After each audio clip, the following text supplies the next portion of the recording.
love entrepreneurship. Right? I love finding problems that are worthy of solving and coming up with creative ways to do it. Usually in that process, you want to bounce ideas off of people. You want help writing things. You want help visualizing things. You just want people around you where you don't feel like you're alone in the creation of something new. And I feel like a lot of people feel like that, whether they're on their own as a single entrepreneur or solo entrepreneur, or they're inside of large companies where they're tasked with coming up with something new. It can feel like you're alone, and you just want almost like a judgment-free zone to collaborate with other people. Up till now, that's always been a physical, human, like a linear conversation. And I feel like this is opening up a totally different experience where it gives you collaborative partners in that experience with you that you can now talk with. They can share feedback on your ideas. They can help you push them forward. They can help visualize. And it really, really, really, truly gives you the opportunity to, do things that you couldn't do a week ago. I'm Sarah Nagel. I've spent my career leading research and product development within some of the world's largest brands. And I'm Chad Reynolds. I'm a serial entrepreneur and founder and CEO of Vurvey. And this is AI Powered by People. Each episode will dive into the latest AI developments and talk to an industry leader to help you better understand and utilize AI. We'll take you inside some of the world's most famous companies and share examples of how AI is improving innovation, consumer engagement, media, and marketing. No matter what industry you work in, we'll help you navigate one of the biggest disruptions to organizations and people today. Hey, Chad, how's it going? Hey, Sarah. Thanks for being in town this week. Oh, it was really fun to be in Cincinnati and have Skyline Chili once again. Yeah, it was now a customer. That's pretty awesome. Hometown favorite.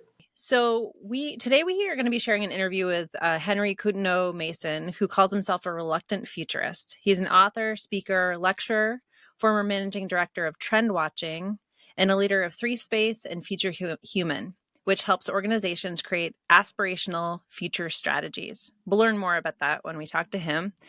But first, generally we talk about headlines, but today we're going to be talking about Vurvey's new product launch. Chad, yesterday was a really big day, and the listeners have heard us talk about this launch, about agents, and would love to hear kind of what did we launch yesterday and what is so exciting about it? So over the past couple of years, we've been collecting lots of consumer videos, data, all different kinds of things, and using or building agents internally to help you make sense of it. And while that was really helpful for people who are focused on generating insights and ideas, we wanted to really empower all users to create their own agents for themselves.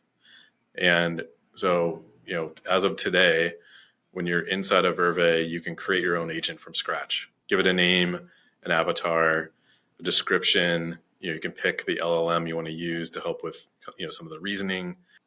Put it into continuous learning mode, which is interesting, and then give it a bunch of background and instructions.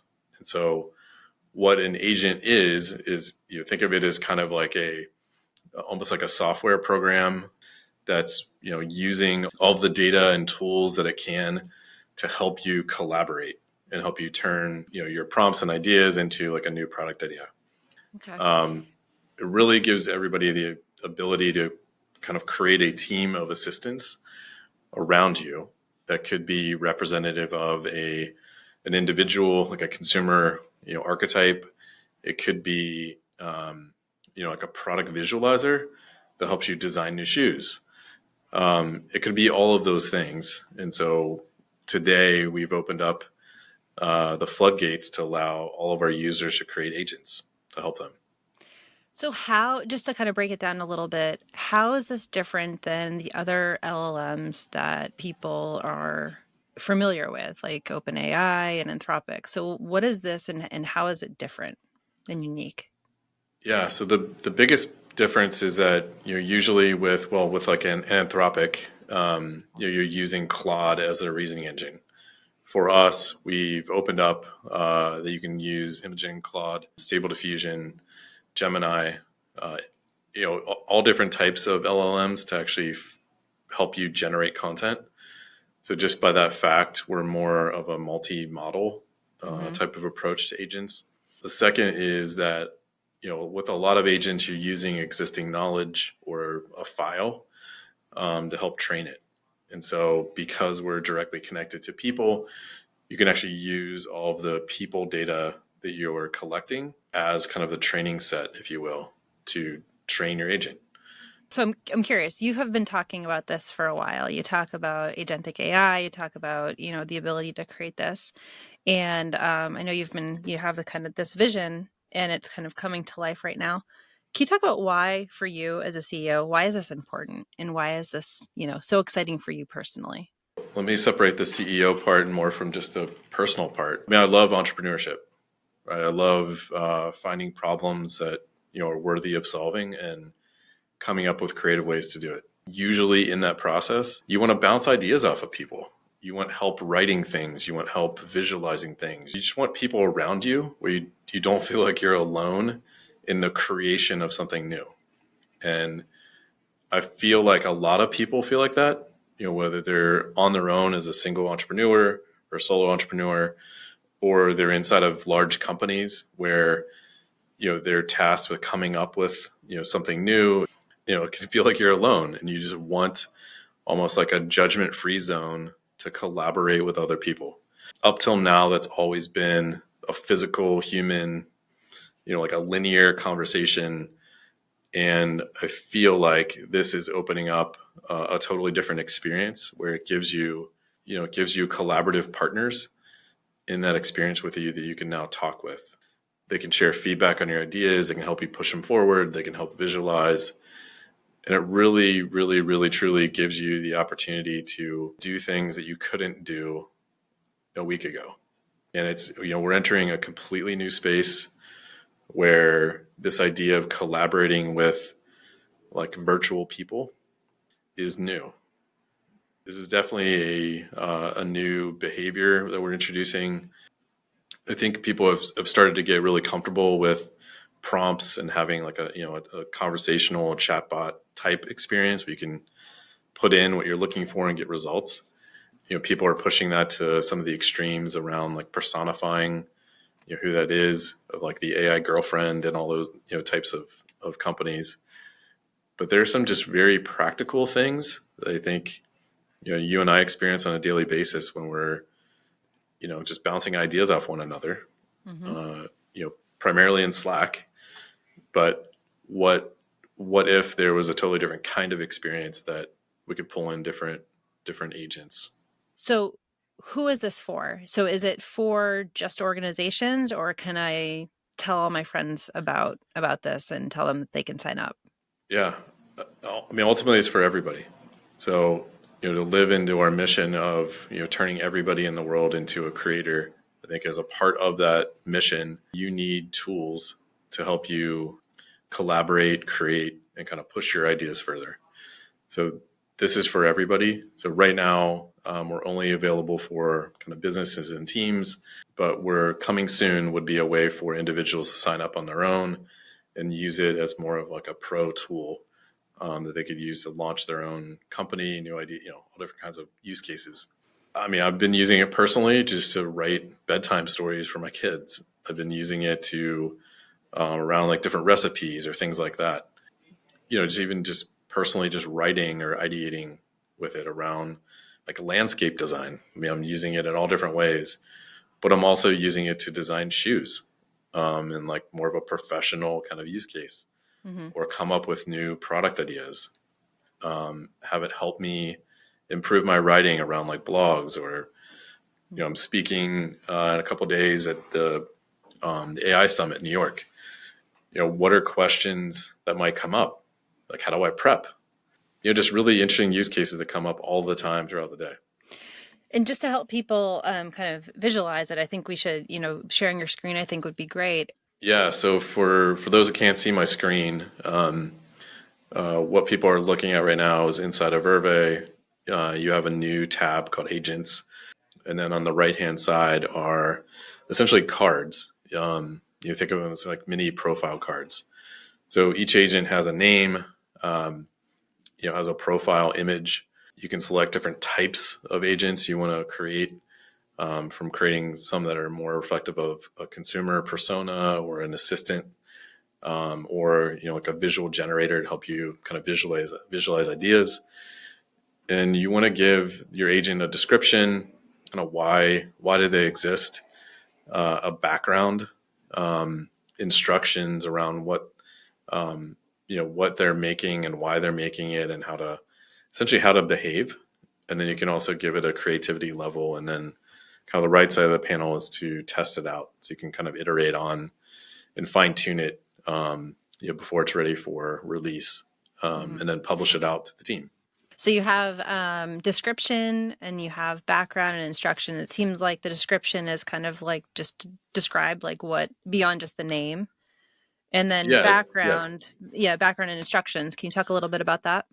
yeah. So description is a little bit more of like who you are. Background is where you're coming from, and I think for people, they're usually a reflection of all the experiences lived. And so you can give your agent a background, some context of experiences, events, places they lived, all different kinds of things, depending upon what type of agent you're building.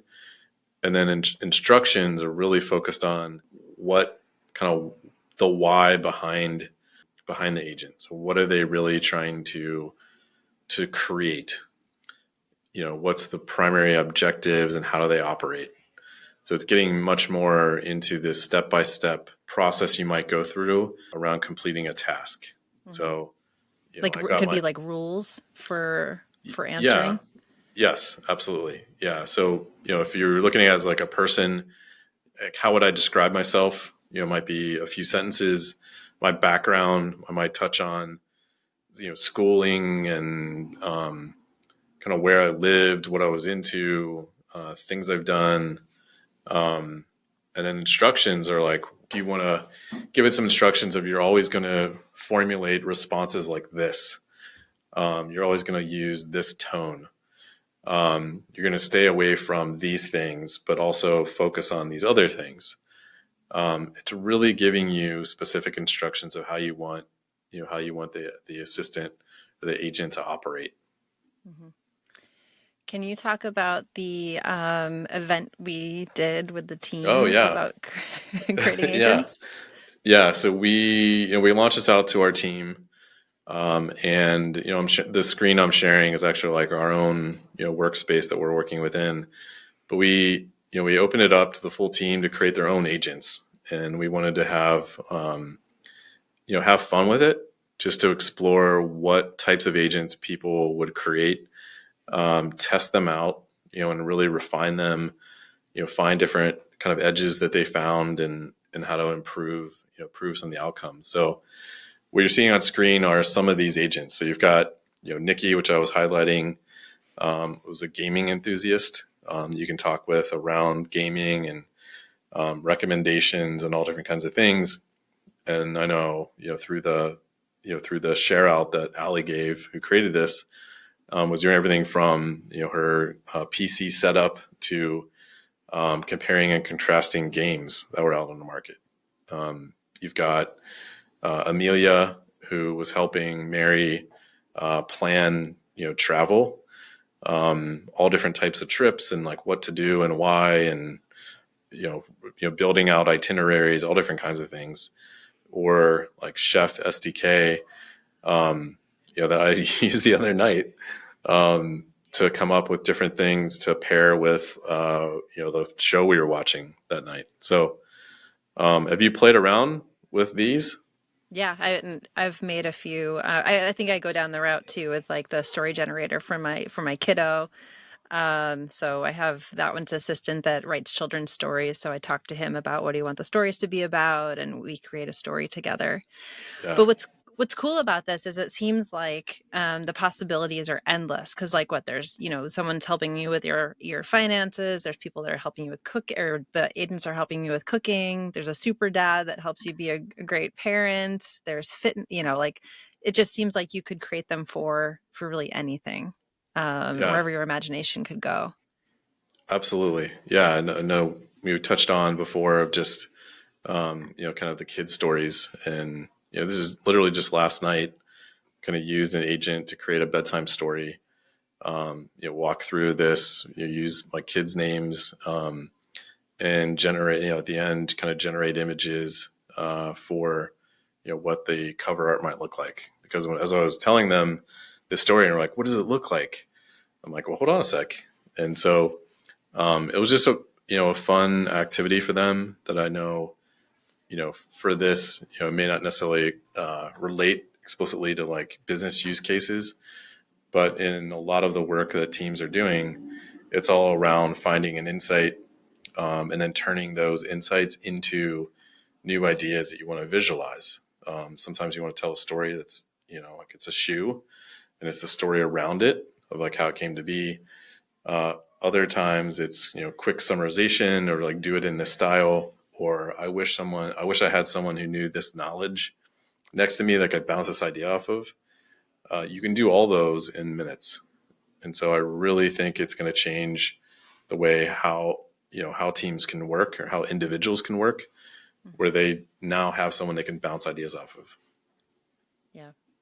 I'm just like thinking now that you're saying that for around kids, and we can maybe cut this or not, but Yeah, I'm thinking about the book reports I used to do. I used to do a ton. I did them like Larry Bird and whatever. But imagine you could create an agent about Larry Bird, and you as a classroom could, learn about these. You could call him a historical figure, but like, how do hmm you learn about these historical figures or these famous people that talk have with made them. an impact? And you just talk with them. You can ask whatever questions you want rather than just kind of like, the report that you used to do. So Yeah, just one use case, but it's pretty cool to think about how like the next generation of kids could potentially start to use agents as well. agree. And this was, we I forget what news outlet picked up one of the stories around, um, you know, kind of the creators on our platform sharing insights into companionship and AI companionship. Um, and I just find this really compelling about the shifting behavior around how we as humans we want to connect with others. We've always assumed that it's other people because who else would you connect with? And what some of the research is starting to show is that it's really about feeling like you're connected to something, even though that something might be more of an AI companion, where you feel listened to, heard, and engaged, like on a totally different level as a human. So um, I don't know where all this is going, um, Mm-hmm. but it's just a really interesting phenomenon that's starting to happen. It feels like AI is starting to become more collaborative. All right. Well, go over to Vurvey.com to follow along, check it out. Also follow us on our socials on LinkedIn and Instagram. We're going to be posting stories about agents, and there's a lot more to come. We're just at the beginning because we want to see what our partners will create. We also want to see what general population will create as well. It'll be really cool. Okay, now let's get to our interview with Henry Coutinho-Mason, who calls himself a reluctant futurist. We will cover AI and creativity, ethical considerations, and examples of AI used for good. Are you ready? Let's go. Hey, Henry, great to see you. Welcome to the podcast. Thanks so much for having me. It's great to be here. We're Hey excited to see Henry, you. it's been quite a while. I mean, the pandemic kind of got in the way a little bit, didn't it, Chad? It did. It did. I just remember all the trend watching seminars and just meeting up in person and like all the fun we had. There was never You know, like a stopping conversation. Let's just say it that way. I think, yeah, we've had a few meals in where Chicago, London, and as you say, struggle to draw breath. So, Sarah, good luck. Yeah. No, thank you. Yeah. I think that's where the three of us, that's where I met Chad for the first time in person. And I think I met you, Henry, in the first time in person too, in Chicago. So Yeah. that's where it all So where it all back up for our started. listeners. So Henry, maybe share a little bit of your history. Yeah, so when we met, I was running this company called Trend Watching, which was looking at consumer trends, innovation. Since they left that a couple of years ago, And I've written this book called The Future Normal: How We'll Live, Work and Thrive in the Next Decade, which, is just a small topic to try and take on. But really, it was myself and Rohit Bhargava, my co-author. He writes the Non-Obvious Trend series. So, we were both in this world. And it was kind of our way of just coming out of a pandemic.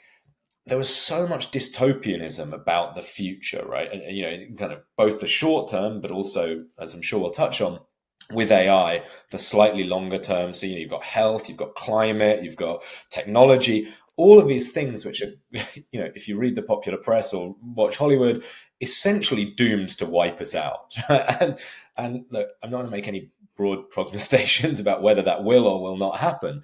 But we just felt there was a huge opportunity to tell the other side of the story, because we were privileged enough to spend our days basically talking to people who are building the future. And all of this doomsday scenarios just didn't seem to align with some of the amazing things that we were hearing about, whether it's new technologies, new inclusive, more progressive companies, reimagining the world of work, to cities doing things differently, to revolutionary new materials, like all of this kind of pretty cool stuff. And there's a kind of truism in the futures world of like science fiction is becoming science fact, but like it's a cliche for a reason. It's kind of true. So we wanted to tell some of these stories and take a bit more of an optimistic spin on things. And essentially that's what I do, right? I kind of feel like I have the best job in the world. Is I kind of travel around going into companies and often on stages trying to make people feel better about the future and specifically their role in it. You label yourself as a reluctant futurist. What does that mean? Yeah, I mean, that's it's a kind of useful starting point, right? Because a little bit like the future normal, it's almost paradoxical. People think, well, those two words don't really go together. So it's a useful provocation. And I always joke, right? Number one, if I could predict the future, I probably wouldn't be on this podcast talking to you about it. I'd be sitting on the beach somewhere having day traded my way to billions, right? So I don't believe that you can predict the future in many senses. But also, I kind of think, look, the kind of grand arch of the future, especially or arc of the future, especially when it comes to technology, is also kind of obvious as well, right? Like we kind of know there's going to be this new technology, and it's probably going to be more immersive, and et cetera, et cetera. AI is going to get more powerful, and so somewhere in between those thoughts, there's also a point where I say, like, when I speak to audiences, right, and I go into a lot of companies and talk to them, one of the things that I hate about the kind of futures industry, right, as it's so often positioned, is it's just kind of like, it's a very exclusive industry, right? It's basically founded on the idea that, like, I'm very smart, or I've got loads of data, or, I've done loads of work, and if you pay me a lot of money, I'll kind of open up the coat and show you what's inside. And it kind of like, as I said, I don't like that from a positioning, but also, I just think if you're an organization, that's not that useful, right? If you kind of start from this position that we'll outsource our thinking about the future to, either someone external, a futurist, or a futurist that we employ, right? Our foresight department, that kind of lets everyone else off the hook, right? And there's a kind of often a joke, right? That kind of the companies with innovation departments are not always the most innovative, right? because it's kind of absolving the rest of the organization of responsibility, for thinking about innovation and I also argue futures.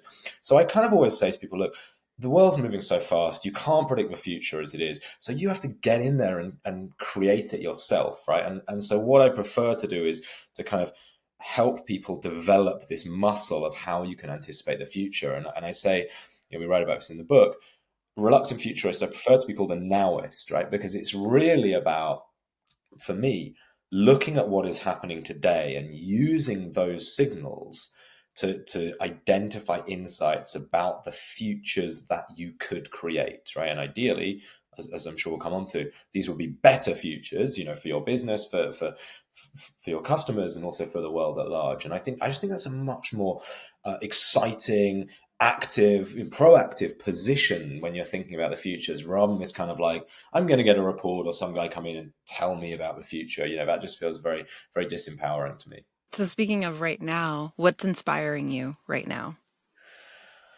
Oh wow! I mean, so much. I mean, that's what I love about my job. I feel like every time I sit down on my laptop, every time I speak to someone, there's a lot inspiring me. But I think the thing that's well, twofold. I think a lot of the solutions are around climate and that space.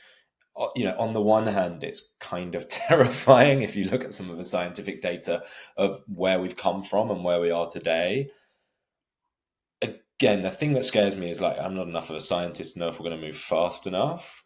But I think that some of the solutions that you hear about are deeply exciting. As I said, like whether that's new materials or new technologies and new ways of doing things to reduce our impact. And then also the thing that inspires me, which is what we're going to talk a lot about. I kind of accidentally fell into the kind of AI space. I mean, of course, right? Even at Trend Watching, we've been watching AI, since the first kind of AI bubble, boom, whatever you want to call it, right? The kind of mid 2010s. But this current cycle, if that's what we want to call it, around Gen AI, what inspires me actually, as I've kind of alluded to, is telling the stories that aren't being told. And for that, it's, how AI can be used for good, because I think that it's so easy to fall back into this AI is going to take all our jobs. It's going to eliminate humanity, etc., etc. So I find it personally very inspiring to share the stories of where AI is being used in a different way. Maybe to reduce bias, reduce inequality, help bring people together, help make us safer, help solve some of the climate crisis. All of those kind of things. So Henry, can you share one of those stories? Well, just a fun one. And again, I mean, there's so many, so they'll come up. Well, literally, one I saw last week, right, was kind of buried in Google's, AI event that they had when they were just last week, right, when they were releasing, all of their new updates. One of the things was there's a huge problem in London and perhaps globally of people on like gangs on mopeds, like grabbing people's phones out of their hands, right? Because with biometrics, now you've got to get an unlocked phone, right, for it to be useful. Otherwise, it's kind of, just an expensive brick. And there's a huge problem with kind of, not even violent mugging, but people just snatching them. And Google said, we're gonna use AI to try and detect when a phone has been snatched, right? There's a kind of signature, momentum pattern there. A little bit like how Apple now, if you've ever been on a roller coaster, right? Sometimes you'll get off and it'll say to you, "Are you okay? It looks like you've been in a crash. Do you want to call the emergency services?" And That's a good ride.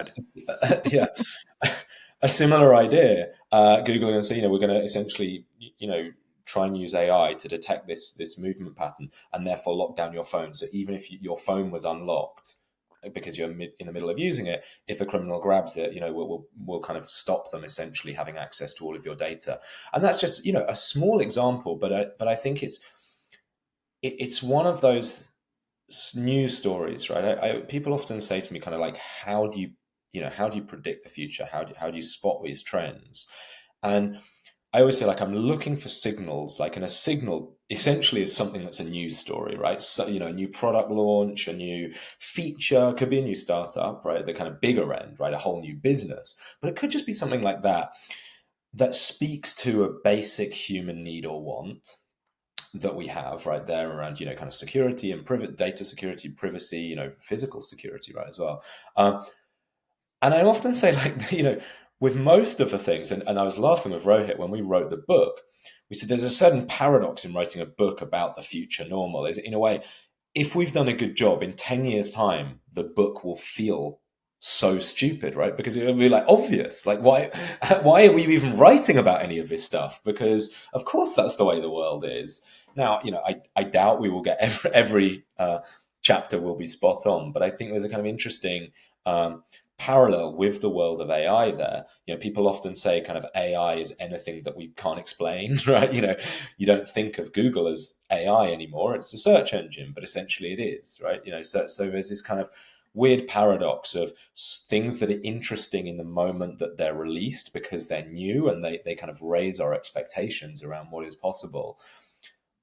But what's interesting to me is the not the things that will remain fantastical, like, and that seems to be the world that a lot of futurists exist in, right? This kind of constantly this kind of sci-fi world, and it's almost like I'm fascinated by what's going to get really unremarkable, like what's going to be completely normal to us, and we won't even consider it interesting, a thing, because it's just the way the world is. Well, I mean, as you're talking about that phone example, just immediately went to when my kids grab my phone and just like sneak away with it while you're sleeping. And I You wish need I it, could right? There's It's just not just detect. sneaky. theft. Oh yeah. Oh yeah. Yeah. I just want. Yeah. No theft here, but I'm sure there's theft here. But just within my home, let's say it that way. The theft is the like three little girls go grab your phone and then sneak off because they want to watch YouTube or something like that, and they know what's going to happen. But I wish it could detect those little hands, and, because Well, they it's know my funny, right? Yeah. passcode, and then And yeah, again, but you know, Little fingers compared to your fingers. yeah, there's like peanut butter, yeah, fingerprints. No, but it's just like what's the experience that we want to create, and how can AI help us do that? Because there's lots of little problems in what we're trying to do as parents and things like that. But that kind of takes me down this path of like the human connection, because like obviously technology is super exciting. We're building a bunch of technology, different AI agents, and launching those out as assistants and companions. And I know you've worked for decades in that space of just kind of what can this do, for the human experience. the the AI companion space is such an interesting one, right? Because as you know, Chad, right? You've followed this was kind of a trend in a way that I'm proudest of, because we spotted it, super early. And look, I should say that's not always the case, but this was one I think we started talking about it kind of 2015 or 2016, and again, it goes back to these signals, right? We saw a news story about how Apple were recruiting a psychologist into the Siri team, right? Because they kind of saw the data and they saw people were asking not just functional questions, but they were asking kind of, more emotional questions. And they were like, Apple kind of like, how do we deal with this? And let me tell you, like when we presented that in like 2016, to the executives of a bank, right, and said, people are going to form emotional relationships with, avatars, essentially, the look of like complete disbelief was, universal, right? No way. And now it's almost gone the other way. And that was the hesitancy, right, that you might have detected. Or if you didn't detect, right, very soon we'll have a kind of AI emotion detector on all of our video calls, I suspect. And it would flash up like, Henry's hesitating. Because, we're now seeing, if it's not completely ubiquitous, but it's certainly becoming just so much more mainstream, right? Like, it is, especially amongst certain swathes of the population. And now it's kind of not so much a question of, will this happen? And, it's more like, how big is it going to get and what are the second order implications going to be? And, that is really hard to predict. I think it's fascinating. And again, I say I'm a kind of optimistic, futurist. There are also kind of real, potential problems with this, right? One of the best quotes I read from Palmy Olson in the I think she writes for Bloomberg, and she was writing about the GPT 4.0, the update that came out last week, Right. and a Yeah. lot of people have observed that it's kind of, the voice is, like so often female, slightly coquettish, right? Slightly flirtatious, kind of very much like Her, the movie, the sci-fi movie Her, with Scarlett Johansson. And she was like, what does it mean if we have like a whole generation of people, and she was specifically talking about younger men or men in general, that kind of have these, these conversations with these avatars that display these traits. And then you step out into the real world and realize that not everyone's like that. And if you ask a really dumb question, it's the beauty of AI is you can ask dumb questions and they never, it never gets tired. But like at some point you need to be socialized, right? And understand what is actually socially acceptable in the real world.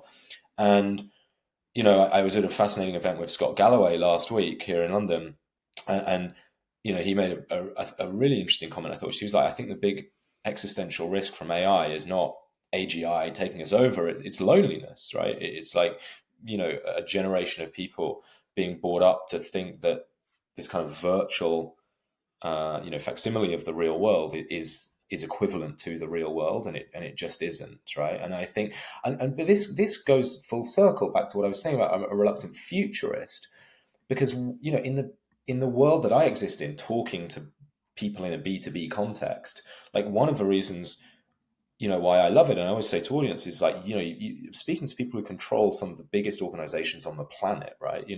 When we worked together, it was with a big, footwear company, right? That has hundreds of millions of customers, CPG companies, you work with someone like Unilever, and it's like we're touching billions of people every day.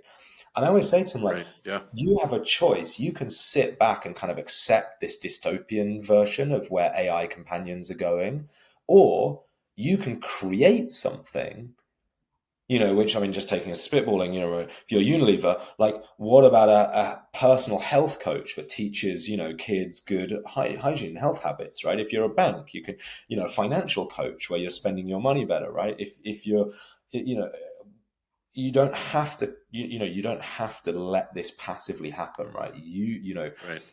As a cohort of people, business executives, that's what I find extremely motivating, have the ability to change the world, at far greater scale than one can individually. I remember doing a workshop with a guy from Wrangler jeans, and he was like, I did the math, and I could like drive a Tesla and eat vegetarian for decades, or we can create a way of dyeing denim jeans that uses 90% less water, and that is my like generations of my impact offset. So I think that's hugely motivating for me, and I think it should be hugely motivating for people in senior roles in businesses, that you can create the future, and that can be really widespread. So yeah, it's a fascinating time. Yeah. I mean, if you double click on the loneliness topic, I guess, are you, again, these don't have to be predictions, but just what you're seeing, some of the signals that are starting. I mean, you've got your assistants that are kind of helping you through, call it like business things, business tasks, and then you have this whole other side on companionship. Like you saw, I don't know if you saw Bumble. So, well, maybe I'll send my AI on the first date with someone to get to know them, right? It's Yeah. like you're sending probes out in the world to detect if it's safe for you. Doesn't that make you guys so sad? That's such a bummer Yeah, I mean, to me. it's I'm curious what you think, Henry. Yeah, I mean, I'm like probably the wrong person, because I'm like, this is showing my age, I've actually like never been on a date, right? Basically, I like, not a kind of date in the sense of like someone I didn't know. Like it was like, met my wife a long time ago. And I'm funny. So we actually met in a youth hostel in Mexico, right? We were both backpacking, and it was kind of like completely fortuitous. And I always kind of, that's the personal side, but I often say like, some of the most interesting things have happened to me professionally as well, like, completely unplanned, right? When people call me up and say like, occasionally you have these calls, like, younger people, like, how did you get where you are? And I'm like, I am the wrong person to ask, because I had like zero plan. I mean, even writing the book, right? I'd met Rohit for 20 minutes at an event, a trend watching event, actually, just before the pandemic. And we kind of hung out, we chatted at the coffee break, we got on.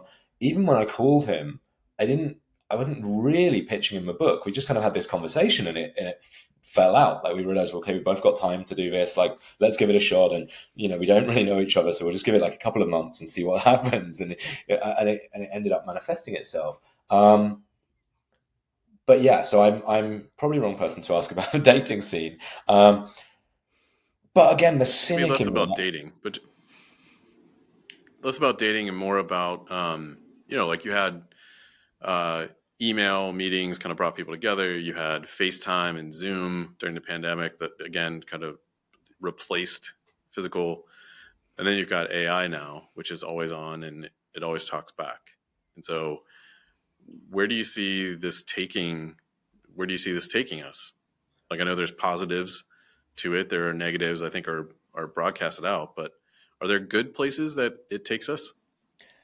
Well, yeah, I mean, I think, it was interesting. I was watching an interview of Sam Altman the other day, and he said, I forget who the interviewer was, but he said, it's interesting. Someone asked me what will be the jobs that are created in the next 10 years, because of AI. And he said, it's interesting because everyone always asks which will be the first jobs to go, but very few people think about the jobs that will be created.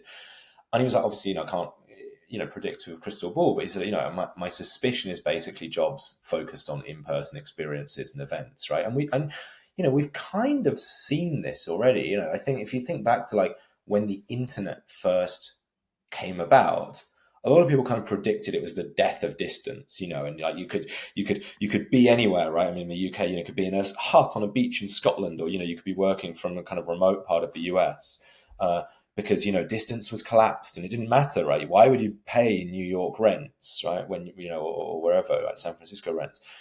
And of course, like the exact opposite has happened, right? And basically, like every tier one city in the world for the last 25, 30 years has been on a kind of complete upward tear, right? Because, technology, the reality is it's done the exact opposite, right? It's kind of actually made it more important to be closer together. And again, there's been a lot of writing about this. I suspect, unless we figure out how to solve the issue of digital trust, which I am not as again, not as dystopian or not as fearful as many that we won't be able to trust anything we see online. I think we will figure out ways of, whether that's certifying it with metadata, whether there's something, our Zoom does so that it's actually me, right, talking, just same way we have biometrics on our phone, right? Your kids can't just hold up a photo of Chad and unlock your phone and spend your credit card. We figured out a way to make sure that's live. We'll try. They can. I think they can. They have. So I'm not, completely think, I don't think that the value of kind of digital communications will trend to zero, as kind of some people have predicted. But I think there's a more subtle probability that as we're already slightly seeing this, as the volume of content online just becomes so abundant, right? It's not necessarily you can't trust anything. It's just there's just so much of it, too much for anyone to process. What will we more likely do? Just fall back on people we know in person, and can trust? Because, and you're already kind of seeing it, right? You go on Amazon even before all the AI reviews, and it's like there's 1,000 reviews for kind of every minor product you could possibly buy. And so what happened? I don't know, something I've got on my desk, like a battery pack, right, for your mobile phone. What do you end up doing? You kind of go to, if you just buy one, right? If it's a more expensive thing, you might just say to a couple of friends, which one do you have? Which one do you recommend, right? And it's kind of satisficing. And so I'm pretty bullish on in-person connection and loneliness. I think the problem, or the problems, come, at a very high level. Again, I'm pretty optimistic. I think things will be fine. Most people, will not go down this kind of complete rabbit hole of AI generated content. Just like most people kind of don't spend their entire life on Instagram, might feel like it, but completely, absorbed in these virtual worlds, because, they're fundamentally quite meaningless, on some level. But some people will, right? And I think, it's the same as, same as any technology, right? And not just technologies. How do we design a society, or how do we design guardrails that try and reduce those harms that it does, to society and to individuals? But again, that's not a new question. I mean, it's a thing that really annoys me. And one of our bullet points to talk about was ethics of AI and AI for good. Of course, one of the huge issues that we face is deep fakes, and whether that's for kind of misinformation or harassment. You've got the kind of, whether that's revenge deep fake porn or political misinformation, right? There's a whole spectrum there of harm that is increasingly possible for people to do. But one of the things that kind of annoys me about this conversation is we have laws. There's a whole bunch of things in our society that can do horrible things pretty easily, right? I mean, I can jump in my car and go and drive down and turn it into a lethal weapon, right? But we have laws. Why don't we enforce them? Why do we've got this kind of myth, I think, hangover from the early days of the internet, that this stuff is kind of unregulatable and out of reach, and it doesn't have to be. So anyway, we're stepping into this world where we're going to have this always on AI. So there's all, it's around us. It's kind of integrated in a lot of the things that we're doing. What do you what impact do you think it has on our sense of identity? And also, we're all parents. What do you think this is going to look like for our kids, in the next like decade or so? Yeah, I mean, it's pretty wild, isn't it, when you think about like just one story. Like my son came in and I was listening. He's just turned 6 this week, and I was listening to a podcast about AI, and he was like, "What are you doing, Dad?" And I was like, "Okay, I'll show you." And I said, like, "What do you want to see?" And held out my phone on dictate mode, and he said, "I want to see a Minecraft character like riding a horse, with gold armor with a big sword." And it spits it straight out. Interestingly, right, I tried to recreate this. Since they got sued by the New York Times, OpenAI, it is nowhere near as accurate, right? This was last year when it would kind of happily create copyrighted or branded content. Now it doesn't do it as well. And we made it. I've actually made it into a T-shirt, which, if for any parents listening out there, it's a kind of really fun thing to do. He loves the fact that he's got his T-shirt that he's created, right? But we were talking about expectations earlier. He was so unimpressed. It was just like, we did it a few times, and on one of them he gave this like minute-long, monologue of what he wanted to see. Then the image came back, and he's like, "Dad, I said 10 pigs, and there's only 8 pigs here." This complete complete lack of magic that he's just said something into a phone, and it has created this incredibly rich image. So I think one thing is to say about kids is it just won't. Going back to this idea of what is normal for them, what is unremarkable. In the same way that we no longer even really think about GPS, as like guiding you to your destination, or it's just a kind of a facet of life. And this is why we always used to say at Trend Watching, the idea that much of the world changes in a completely unimaginable way. The kind of old cliche is, if you went back, not even a few hundred years, right, but showed the things you have access to now as a kind of not even wealthy consumer via a mobile phone in your pocket, and Deliveroo or Uber Eats or whatever, and on your phone, it is like far in excess of what an emperor or a king would have had a few hundred years ago, and yet we still worry about the kind of same things that people were worried about 300 or 400 years ago. So I guess on one hand, like, the world will change unimaginably, humans change a lot slower. I also kind of feel that the kids, as a kind of general generic generational term, figure this stuff out like way before adults do. And if you think back again to kind of a previous technological wave, and it kind of comes to social media and the impact there. I know the media kind of lost their mind about Snapchat being all for sexting and stuff, but the reality was it was just kids realized much earlier than I think older people, that you don't always want all of your life photos that you upload online to be available to everyone forever and kind of disappearing. Messaging was a defense mechanism against that. The next generation will just exist in a world where, intelligence is everywhere, just as connectivity is everywhere for us. And before that, I guess mobility would have been, a previous technological change. And it will just be a thing. And, but you look back at, as I say, I keep on coming back to this idea. You look back through human history, and it's like, we still live in cities, we still try and get around. Most of us still have jobs. Like, our jobs look radically different, but I find it quite hard to imagine, and I know the kind of the true AI evangelists kind of believe we're going to be in this completely different society where all, the old rules are no longer apply. And look, that may be the case. I mean, who knows? In which case, all bets are off. But I suspect life in 20 years will not look as different as some people like to imagine, just as the internet didn't, make most people's day-to-day radically different. Going back to the kids, do you think it will impact how they're kind of learning to be creative in a way, and how they're going to express themselves? The realist in me says you can give people the tools, but most people are kind of fundamentally not lazy. That's a very negative view, but most people, don't use the full spectrum of kind of, potential that we have at our available most of the time, right?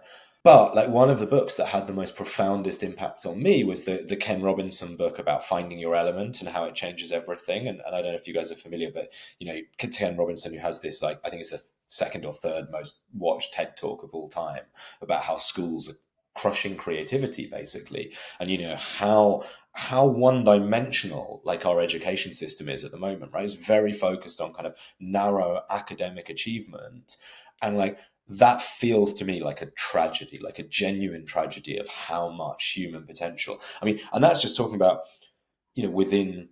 You're in the US, I'm in the UK. Like, there's so much. Again, this goes back to why I'm optimistic. You think about like how much I always say there's two things. You think about how much progress we made in the last kind of 60, 70 years, when basically like Northwest Europe and kind of the US, right, was kind of essentially like the hotbeds of innovation. Like, we're now going through a globalization of that, right, and truly democratizing capability on a global scale. Hundreds of millions of people in the global south being able to do that, but also just within within all markets, right, the ability to like engage with things and find your passion and have this kind of like personal coach, if you like. That feels to me so awesome. And even if 99% of people don't engage with that, like, that's why I'm so optimistic. Like, how cool is it, right? Whatever you're into, whether you're into music, art, drama, like that, you can, I don't know, like, if you drama, you can, stand in front of your phone and have it give you feedback on, whatever lines you're learning, or the more technical side of things. Like, that just feels to me impossible not to get excited about how much we as a kind of human race will create. So Henry, if AI can replicate human creativity, right? So as it's getting smarter as it goes, does it really challenge our understanding of creativity as a uniquely human trait? The example I've been using in my presentations on this right at the moment is, because as you say, there's so many examples of how it will, if not be creative itself, enable every single person to be creative, right? And I think there's a kind of a bit of a dance between those two things, right? Sometimes it will be automated. At the end of the day, you've still got to, well, you don't always have to have someone to prompt it, but you still, that could be automated, right? It could literally be the creation of a machine. But you still need someone to kind of decide, what gets put into the world, right? And there was that really entertainingly kind of tragic story that went, I think, globally viral. I presented it in Brazil a few weeks ago, and it was that example. There was this kind of immersive theatre company in Scotland that created this Willy Wonka experience, and the thing that they happen where you go to a kind of a warehouse and there's like a museum, and it's you go and it's all Instagram friendly, and they'd use basically AI to kind of create all the visuals, and people arrived, and it was this kind of horrifically bad, completely tragic, like a virtually empty warehouse with a kind of tragic, like small bouncy castle. Like, the decor was nothing like the gap between, what people had been sold online and the reality was so far. Like, the police were called because everyone was like, this is ridiculous. Like, we paid like $50 a ticket for our family. And it was a story that, as I said, seemed to go globally viral because I think it just like really hit a nerve with people about like, the kind of, in a very fun way, almost like the risk of, what does our AI like enabled future look like? And but when I was thinking about this, like, I think there's actually quite a profoundly serious point in there, because on the one hand, we will have the ability to imagine, or to create, at least in the digital format, create anything that we can imagine. That is going to, essentially trend to zero. The gap between having a creative idea and being able to realize it in some format digitally is going to be, zero, right? You can just do it. But of course, like, that is, as we've discussed with loneliness, that is only a thin slice of life, the digital world, right? And we've seen all the hype over the metaverse, like, and my belief is it will always be a thing. It might get a bit bigger, but like, we are not gonna live our life in some kind of virtual metaverse, matrix style simulation. And so my reading of this is like anything, while some things become abundant because of new technology, other things become scarce. And in this case, actual physical execution of, implementing things is going to become the scarce skill. And I also think that's a pretty good indication of where value lies, right? That's kind of, again, human nature. And again, let's look back to look forward. Remember when people first had Blackberries, it was like the status symbol was to be connected everywhere because it was scarce, right? You were important, you were powerful, you could send an email on the go. Like now, that is not a status symbol. Like everyone is connected all of the time. The real like power flex, right? The real status symbol is like I'm disconnecting for a week to go on a kind of retreat, right? Or you can only get hold of me if you know some special, actually being uncontactable, because that is the scarcity becomes the status symbol, right? And there's kind of if you've ever sent someone an email, it's like I'm taking the summer off, to holiday in Capri or whatever. You're like, wow, this guy's like they are living the life. So I just think we're hardwired to value what is scarce, to value what is difficult, and the minute something becomes abundant, it's exciting for the first few months, few years maybe. But in the end, humans, as I say, we are hardwired to strive for things, in my opinion. And that, might be time, offline, right? As I said, it might be, things that were hand painted, hand created, artisan created. And, I can't see that changing. Thinking forward a little bit, like so if AI is going to become abundant, kind of the ability to generate, what do you think will be scarce in this kind of model?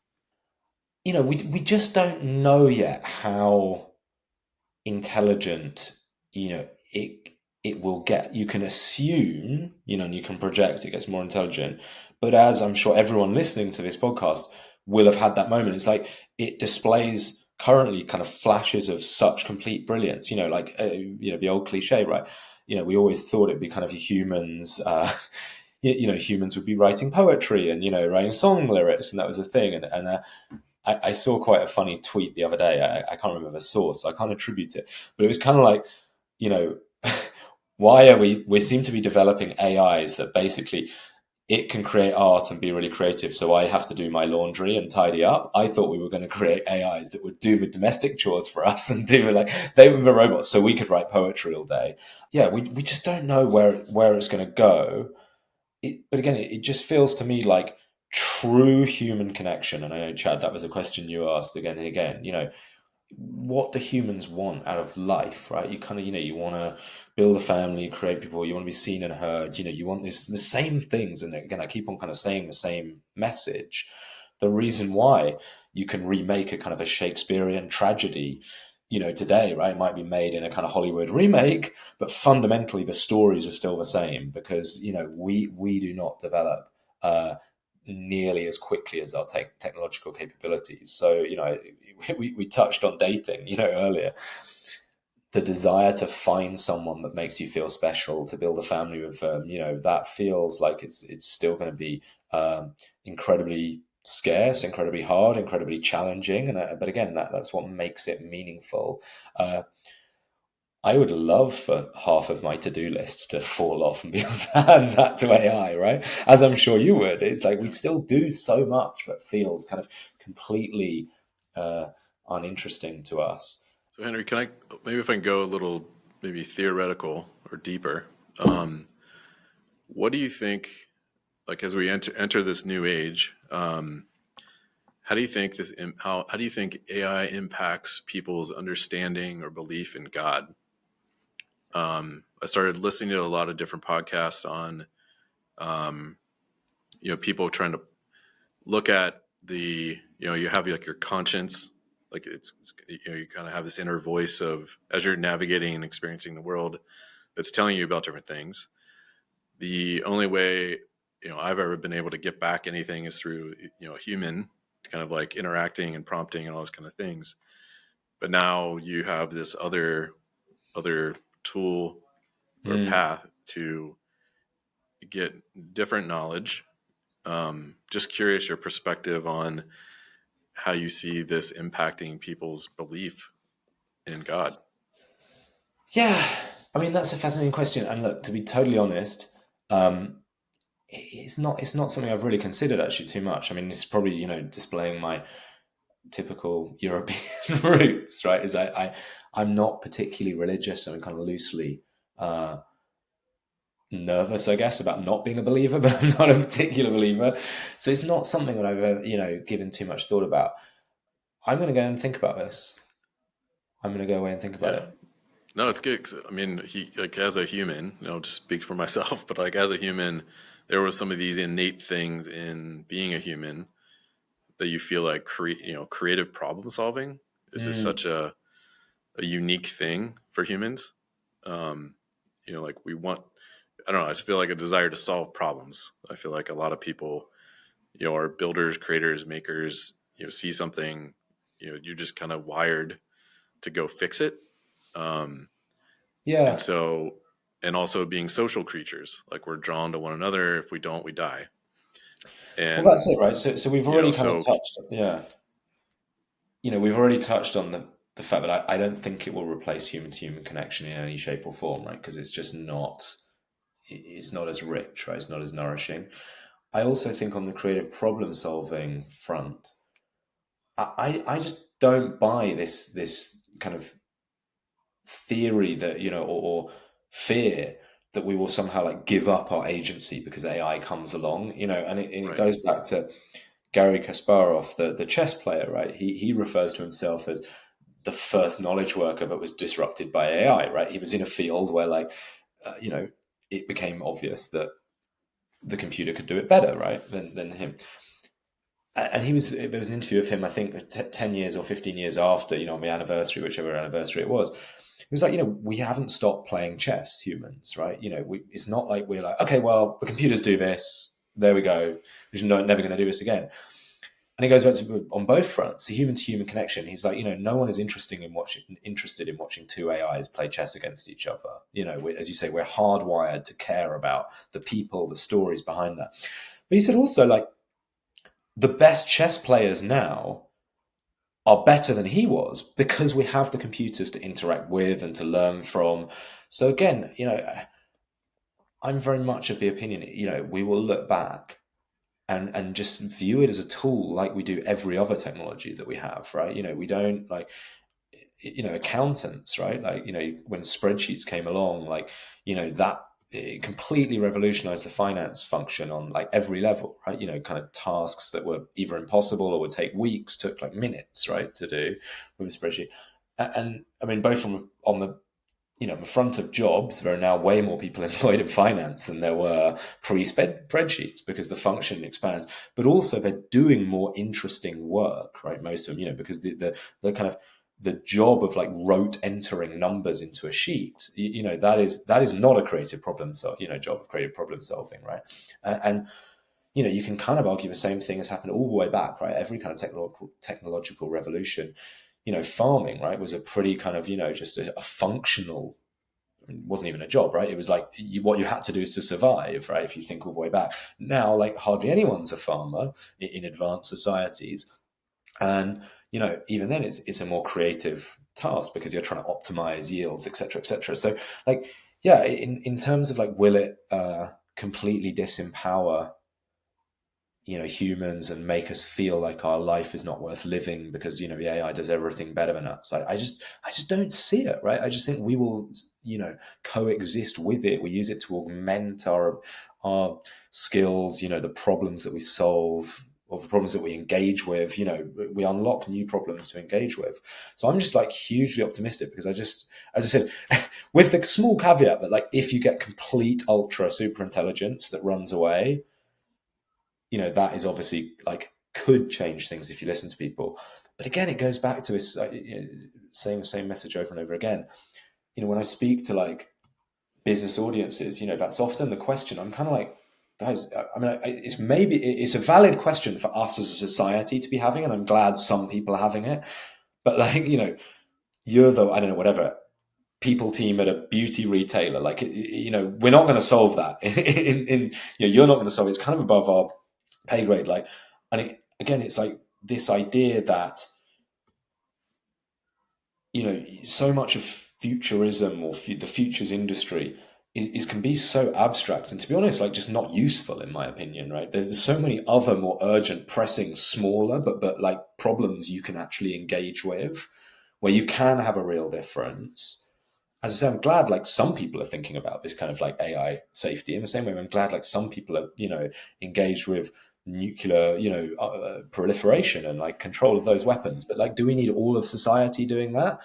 No, it's just, it's a waste of kind of our time, right? As you say, we can, there's so much other stuff we need to work on, we need to fix. You mentioned AI as a tool, and we've definitely debated this at Vurvey quite a bit. A tool, or is it more? Especially when you start to think about like AI companionship or kind of like blurring, getting close to that like her, idea, like the movie Her. It may be like kind of defined as a tool, but do you imagine people thinking about it as more than a tool? It's a great question. It's a great question because it's, as I always say, like, your first question, why you're a reluctant futurist, right? So it's because it's so easy in a way to predict the future of technology. It's so hard to predict how humans will react to it, and then because of our reactions, that's an incredibly complex system, right? Like, our reactions are not in a vacuum. Then we have cultures and behaviors that emerge from that. So I was mentioning this to a friend the other day. It's kind of interesting to me. I was mentioned GPS earlier. If you think about GPS, like, it was super easy to model out that mobility would be affected, right? And there would be kind of businesses built around knowing where you are, right? And the mobility sector. I'm not sure that many people would have predicted that like the dating industry, the dating landscape would change because of GPS, right? And you have apps like Hinge, and it would make kind of hookup culture much more easier because you could limit people. That was quite a non-obvious, I would suggest, right? With hindsight, that was quite a non-obvious implication of GPS changing, kind of creating hookup culture, being a big driver of hookup culture, and that change. So, like, yeah, trying to make predictions about how people respond to AI is just really hard. But going back to this point of like the usefulness of what I do, like, it's interesting over a glass of wine to have that conversation, and I'm fascinated about it. But Next for, time we'll do that. yeah, well, that too. Like, let's do let's do that. That's great. But Yeah, like, AI powered by wine. yeah, but with your clients and with my clients, right? Like, who want to know, basically the ultimate question they're asking is like, how am I more successful, right? Kind of personally and professionally. How do I get promoted? How do I increase the profits of my business? How do I build a sustainable business? I just feel that, like, you can kind of start to see how it is emerging through, as I said, these early stage innovations, and then respond. Because look, make no mistake, I'm not saying like you completely give up on making predictions about the future. Going back to this idea of virtual companions, like we started talking about that, what's that, 7 or 8 years ago, right? And it's kind of happening. Like, there's still definitely foresight involved. I often talk about how, like, looking at innovations as a signal to start, anticipating where things are going. It's kind of like crowdsourcing, the collective wisdom of the business crowd, right? Because like when someone creates a product and a service or a business or a startup, they're essentially placing a bet on the future, right? You're placing that people, this bet that people will respond well to that. So if you start to see, different industries, different parts of the world, different people placing kind of similar bets, then you can kind of reduce your risk. Or that's my hypothesis, and I think it's been proven out again and again. And the truth is, I think we're still at such an early stage, right? Like, we don't know how people will respond. I mean, we see, and that is sometimes it's the big risk, but also the big opportunity of this approach to trend spotting, is like where we are in the cycle at the moment is, it is still pretty niche. I'm in the UK, niche for you guys over in the US, right? These behaviors of like, building quasi-social relationships with avatars is definitely still in its early stage. And so a risk is like, is the early adopter behavior gonna hold, right, as it crosses into the more mainstream? If you're P&G, Unilever, Adidas, right, you're kind of interested in one level on the first couple of percent, but like your business really needs to be broader than that. So like understanding how those behaviors transmit again is something ultimately we kind of have to test and learn. I don't know, like, how are you? You guys are obviously doing a lot of work into this as well. Like, how are you seeing people's relationships with and towards AIs? Yeah, I mean, I definitely look back to the hierarchy of needs. I remember seeing a graphic years ago where someone put Wi-Fi like at the bottom of the pyramid. I think that might It's have been one of one the of our basic human presentations. That needs. was Yeah, it was just one of the basic human needs was, and I'm like, well, why is Wi-Fi on here? Is because I feel like I need access to information, right? Like it could be a bunch of different things, but for me, it was like around that. If I put AI on that thing, I'm just kind of future casting out. Mm, It was companionship. I need access to interaction, right? I need someone to ask me questions. I need someone to talk to. I need someone like I just go there, mm, and it being this tool to um, help you around it. Like I feel like AI is the halfway point between us and the metaverse. There's a reason why metaverse didn't take off from that. It's because we're not ready yet to give up on our human experience. mm. But I think that AI is the layer, between, it's the invisible layer between us and companionship and information can help you make better things, do better things, hopefully, with that. But solutions seem to show up at the right time for people, and I know the statistics support like this massive loneliness epidemic. And is AI here to help Mm. people connect uh, better with themselves? On a previous episode, we had someone to talk about AI therapy, or just shouldn't call it therapy, but just like mental mental health health. coach. Yeah, yeah. So, and there is evidence to support like saying things out loud. Yeah. Feel like you're being heard, and it is therapeutic. Air quotes. Like, is AI going to show up on that pyramid fairly soon? Yeah, I mean, a few quick thoughts on that. I think, like, number one, as you were talking there, I feel like there's probably going to be a bit like kind of the sharing economy has kind of bifurcated into like, is it a convenience play or is it a community play, right? And Airbnb have gone very much down the community, like, feel like you belong, that's where very much their positioning. And then you've got the kind of car sharing, remember like Lyft when you used to kind of do the fist bump when you got in, right? That was a kind of, more of a community side Yeah. of things. It was like, hey, you're hanging out with someone on a kind of quasi-professional basis.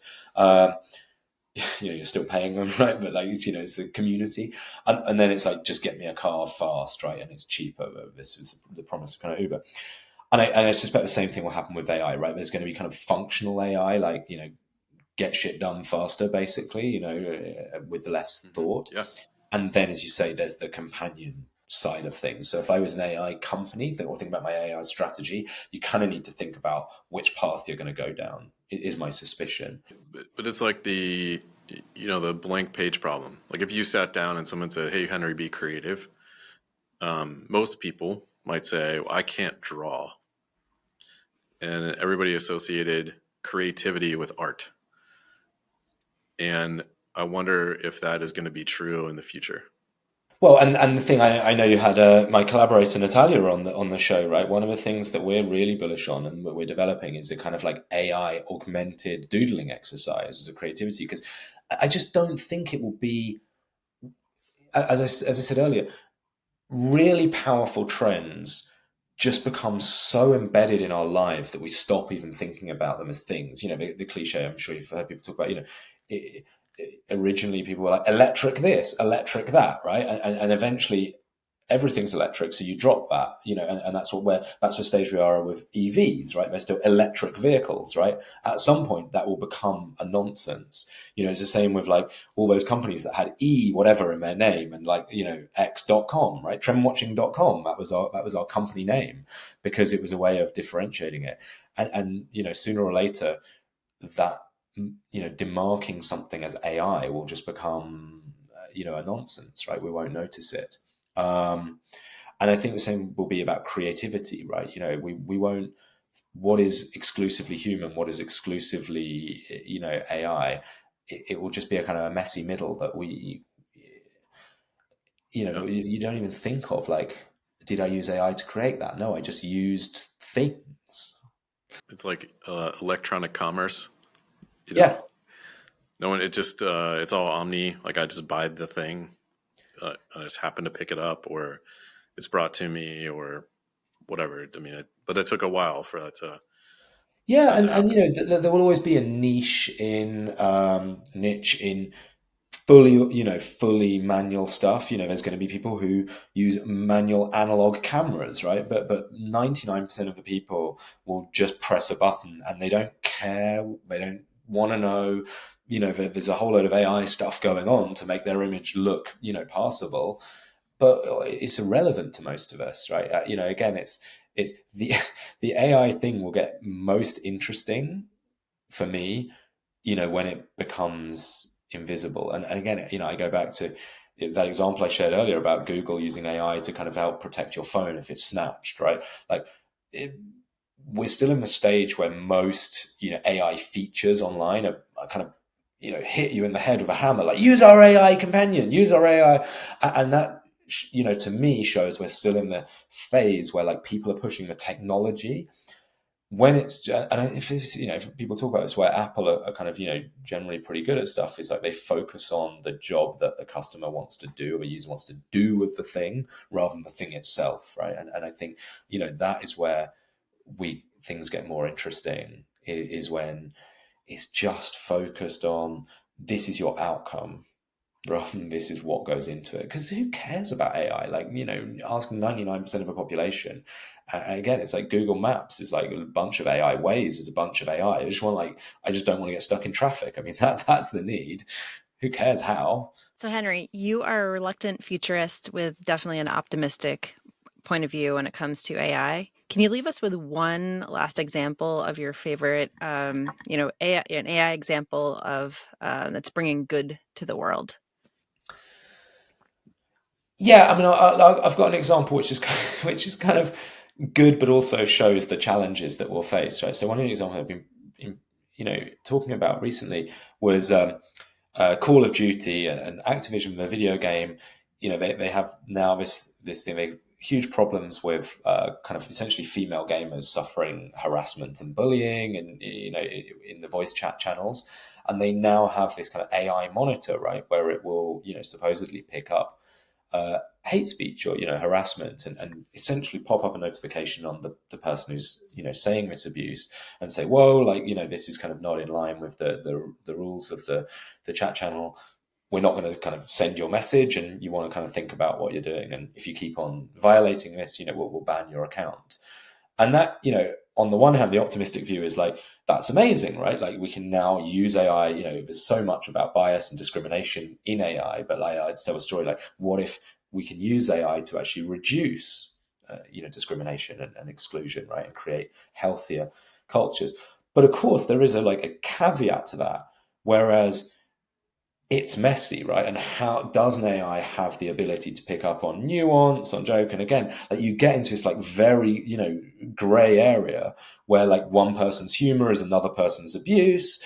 And it just kind of speaks to this idea that in the end, these are not technological questions, right? This isn't, and these are not technological futures exclusively. They are human questions. These are human futures that we're going to have to create.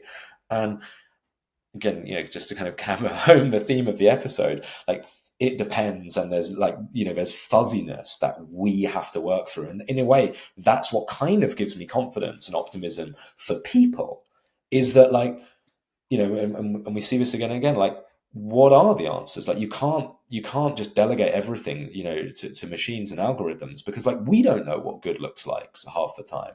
And like, there is a diversity of opinion of what good looks like.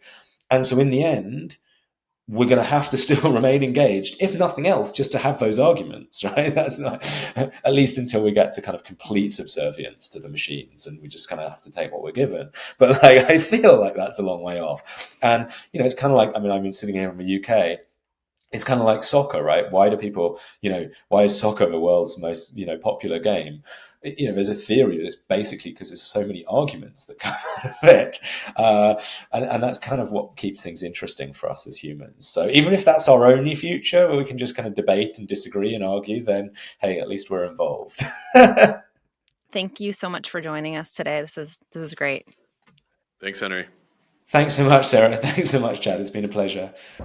All right. Well, that was a fun interview. I love talking to futurists. I love talking to people that are like just super creative and thinking about like what's going to happen in the future, the possibilities for AI, someone looking at like a number of industries to kind of craft like, macro trends and kind of like global thought there. So that was really cool. What were some of or one of the biggest takeaways you had, and in relation to kind of what we're doing at Vurvey? I mean, I'd say the biggest opportunity is in companionship, and you might call it different things.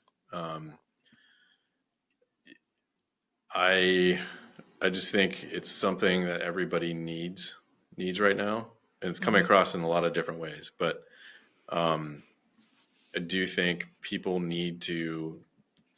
they want to be seen, heard, understood, supported, all those different kinds of things we always talk about. And I think this is a way that you can build companionship or a sounding board, with Rails, essentially, to help with having a creative partner. I'm not putting it, so much belief in this. It's like solve global problems and all these kinds of things, but just from an individual perspective, I think there's something really interesting starting to happen with these interactions that feel more always on and available. Liken it to streaming, like kind of streaming TV. Like you had linear television, like you had to show up at a certain time, and then you could kind of pause time, but then streaming essentially put you in control. Everything was on demand for you and built around you. You can watch it when you want to watch. And I think for what AI is doing and what we're doing also with agents and companions and these kinds of things is putting it around you, that you can have access to that conversation, that companion, that collaboration on your terms. Yeah. Which is different. Like it's a very different approach. And so just hearing it come through again in different ways is always interesting. Yeah. No, and it's interesting too, because it's like there's the companion, but it's like almost like plural companions. Like, you think about like, I mean, I always think about that, or have recently, about the Sam Altman thing about like who's going to create like the first $1 billion company, being one person, but like using, the agents to be able to help do that. But it's beyond just kind of like building a company. It's almost just like building this sounds really crazy, but like building a human in a way where it's like there you have agents that do different things that can help you at different times during your day, that are like, some are helping you with your business or helping you think through some of that stuff. Other things are helping you with like planning your schedules for your family or your therapist. And then like, but you think about like how impossible is it to get like a bunch of people at Vurvey together at one time, like on the calendar. But if this is like on your time, you can just make it happen. Instant. And Yeah. it's instant and always on. So I think it's going to change things. I think it's going to help things move along really quickly. I think it's going to help people solve their problems at all levels more easily. I think it's going to give people new perspectives that they would have never had before.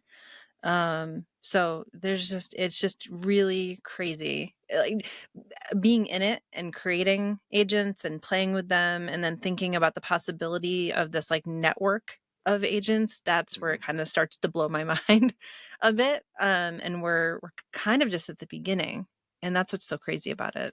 We are. Yeah. I mean, I think the first wave of, and I mean, obviously AI has been around for a while. So It's not like OpenAI created AI. It's Yeah. just that kind of popularized it for the individual user to find value and more that solve the blank page problem, call it like that. I'd say like though that first wave was all about personal productivity. I think the next wave is going to be about collaboration, and we're in that second wave of collaboration. That's where we're focused around it. That's why I think all users, all companies should be on this platform. It's why agents are so important. It's a part of that experience, and it's also why people and people speaking into the platform is so important, because we want this wave of AI to be powered by people. We don't want to necessarily be powered by the internet. Those like that training data. We want it to be powered by real people. But as a part of that experience, you're having conversations and generating insights along the way. So I don't want to lose that, because that is part of that's part of your experience. That's what you're creating. So what's that in your mind? What's the next wave? I think it's experiential. I think it's going to be, putting actions, like as a part of the collaboration, it's putting actions to it. I think people are starting to explore a little bit of these things with kind of opening access to tools as a part of your agent, where it can schedule things and do those things. Those are all fine. I just think it's going to be able to control the environment around you, and give you more of a fourth dimension to this that we haven't necessarily experienced yet. Can you just elaborate a little bit, like what, like I'm just imagining you and your world in this third wave. Like, give me an example of what that means in kind of a little bit more tangible terms. Well, I mean, so I'd say like the current wave I think we're in around collaboration is going to be multi-agent, multi-person, multi-human, kind of like in a collaborative workflow.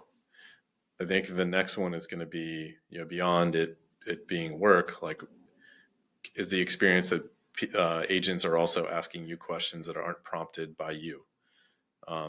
You're not defining or dictating the terms. Like it's more experiential in that it's telling you things or alerting you things and notifying you things and kind of bringing you into the conversation. So understanding what you're doing and reacting to those experiences to then prompt you to do something Correct. else. Yeah. Gotcha. And I think people have obviously talked about more of like AGI and those types of things. Being like artificial general intelligence, where it's a little bit more about, it's more sentient and understanding. And yes, those are all things that are like coming down the pipe. But